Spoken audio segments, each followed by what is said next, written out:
Assalamualaikum warahmatullahi wabarakatuh. Saya Galih Faisal Arif Wibowo, absen 11 IPS 1.6 akan mempresentasikan tentang demokrasi liberal dan demokrasi terpimpin. Kebijakan politik Indonesia pada masa awal kemerdekaan. 1. Ada pembentukan kabinet pertama yang dinamakan Kabinet Kepresidenan. Tanggal 4 September 1945. Dengan segala keterbatasan pada saat itu, pemerintah harus tetap berjalan. Kemudian dibentuklah kabinet pertama yang dinamakan Kabinet Kepresidenan.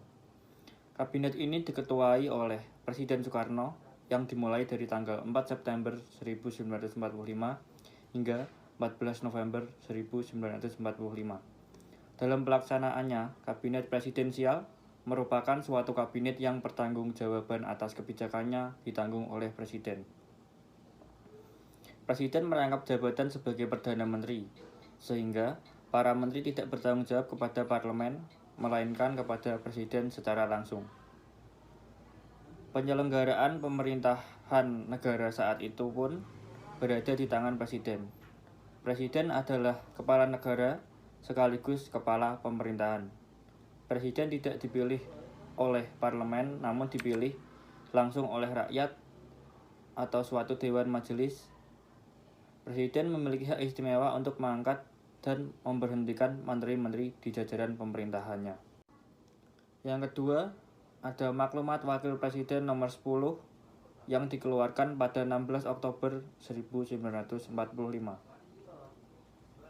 KNIP diberikan kekuasaan legislatif, yaitu kekuasaan untuk membentuk undang-undang.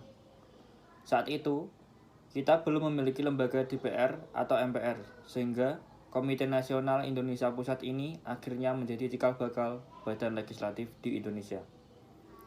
Jadi, peran KNIP sangat penting dalam menjalankan fungsi parlemen kenegaraan pada saat itu. Yang ketiga ada Maklumat 3 November 1945 tentang pembentukan partai-partai politik. Sebelum Maklumat 3 November ini, hanya ada satu partai politik, yaitu PNI. Namun, setelah maklumat ini akhirnya lahir, banyak partai politik dengan beragam ideologi yang akhirnya memperkuat demokrasi Indonesia. Lanjut yang keempat, ada maklumat pemerintah yang terakhir, yaitu Maklumat 14 November 1945 tentang perubahan sistem pemerintahan presidensial menjadi sistem pemerintahan parlementer. Hal ini dilakukan untuk menghindari pengaruh kekuasaan yang terlalu besar yang berada di tangan presiden saat itu. Dengan adanya parlemen sebagai perwakilan rakyat, maka pengawasan pemerintah dapat berjalan dengan baik. Lanjut slide 3. Perkembangan politik pada masa demokrasi liberal. Yang pertama ada parlemen. Dalam demokrasi liberal, salah satu tugas parlemen adalah melantik Perdana Menteri. Yang kedua ada Perdana Menteri. Perdana Menteri merupakan seseorang yang dipercaya untuk memimpin jalannya pemerintahan.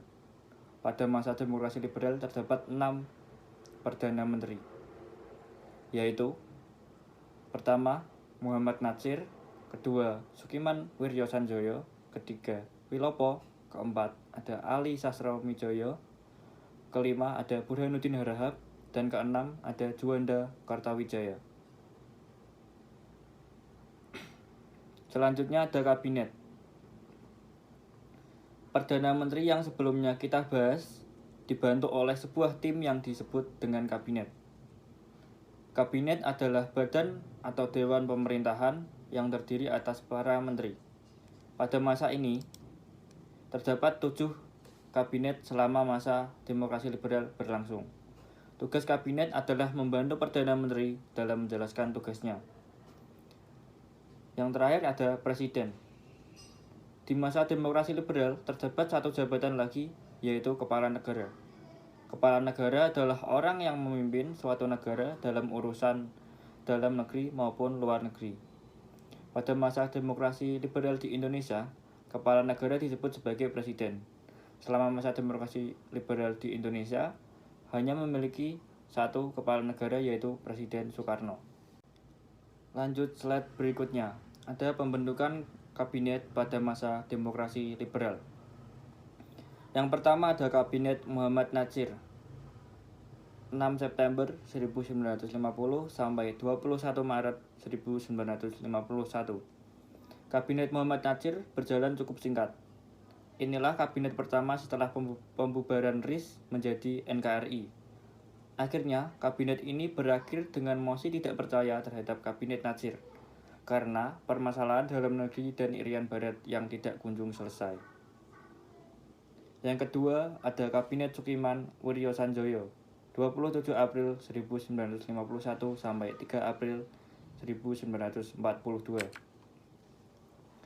Kabinet Sukiman membuat keputusan yang sangat fatal, yaitu dengan melakukan perjanjian militer dengan Amerika Serikat.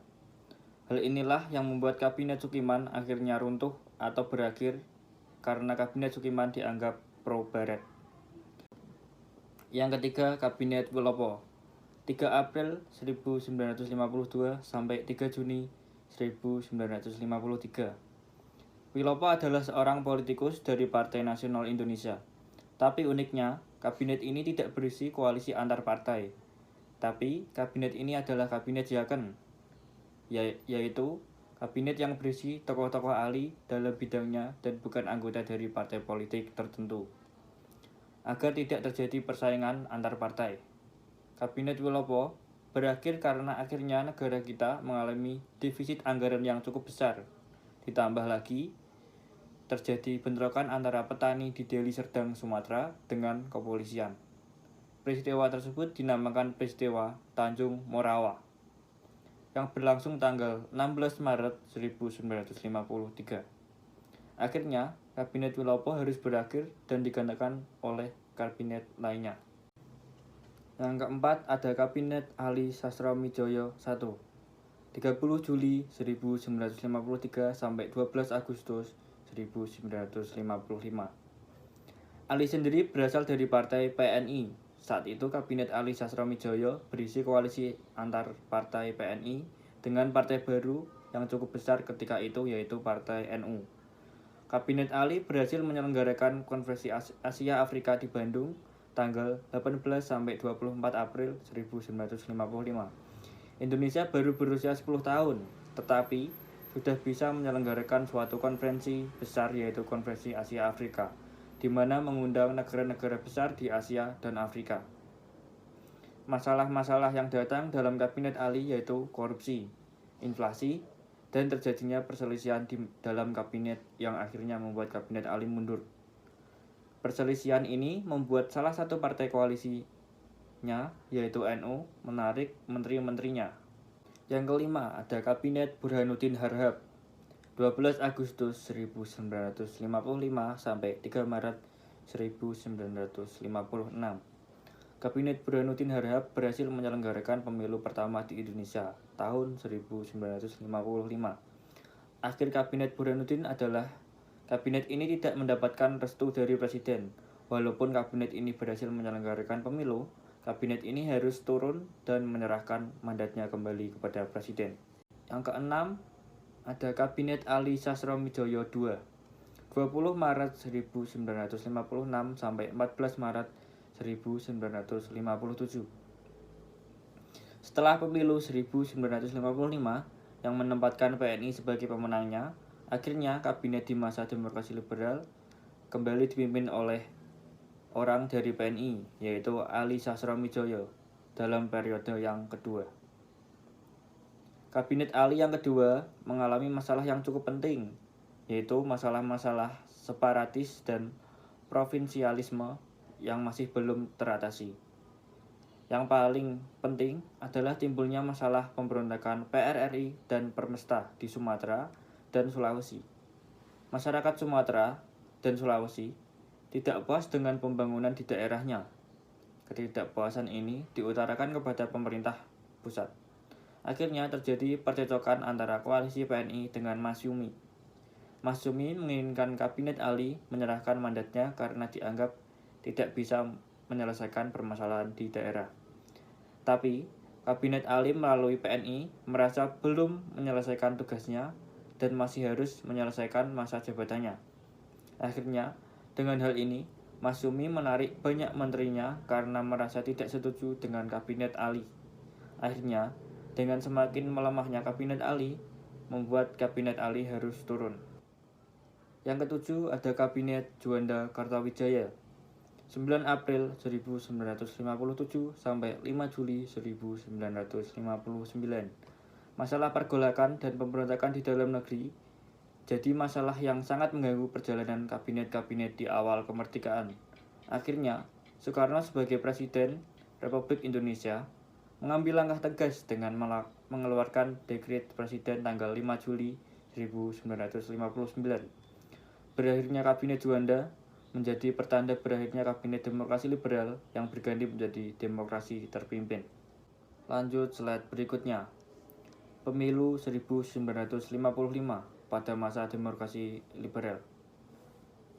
Latar belakang maklumat Wakil Presiden nomor 10 pada 3 November 1945 tentang pendirian partai politik. Tujuan pemilu sarana untuk melaksanakan demokrasi yang melibatkan masyarakat dalam kehidupan bernegara. Pelaksanaan pemilu. Pemilu dilaksanakan 2 kali, yaitu 29 September 1955 untuk memilih anggota parlemen dan 15 Desember 1955 untuk memilih anggota konstituante. Hasil pemilu. Hasil pemilu diduduki yang pertama yaitu Partai Nasional Indonesia, yang kedua ada Masyumi, yang ketiga Nahdlatul Ulama, dan keempat ada Partai Komunis Indonesia.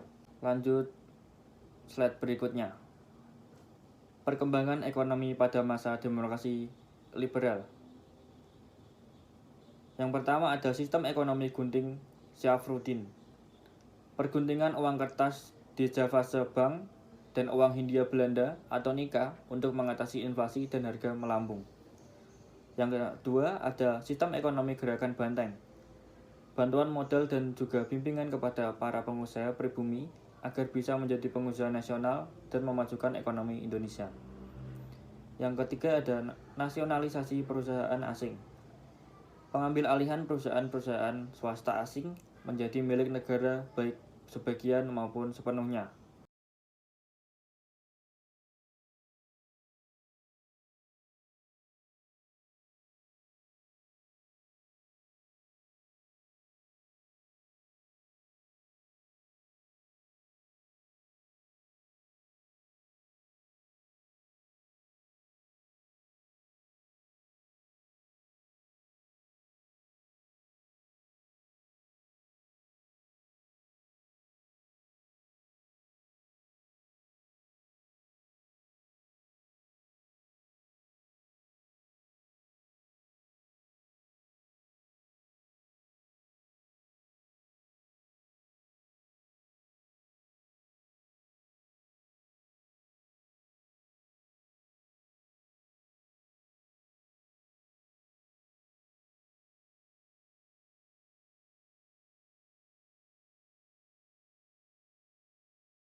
Lanjut slide terakhir.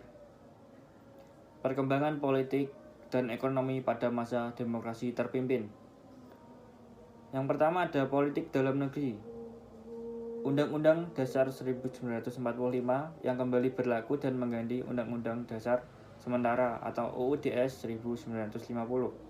Yang kedua ada politik luar negeri. Politik mercusuar dengan proyek dan acara besar agar Indonesia semakin dikenal dunia, seperti Stadion Utama Gelora Bung Karno, Hotel Indonesia, Jembatan Semanggi, dan Monumen Selamat Datang. Yang keempat ada konsep ekonomi dalam negeri. Konsep ekonomi dalam negeri di sini ada pembangunan politik mercusuar dengan proyek dan acara besar agar Indonesia semakin dikenal dunia, seperti Stadion Utama Gelora Bung Karno, Hotel Indonesia, Jembatan Semanggi, dan Monumen Selamat Datang. Sekian presentasi dari saya.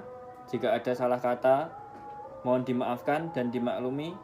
Wassalamualaikum warahmatullahi wabarakatuh.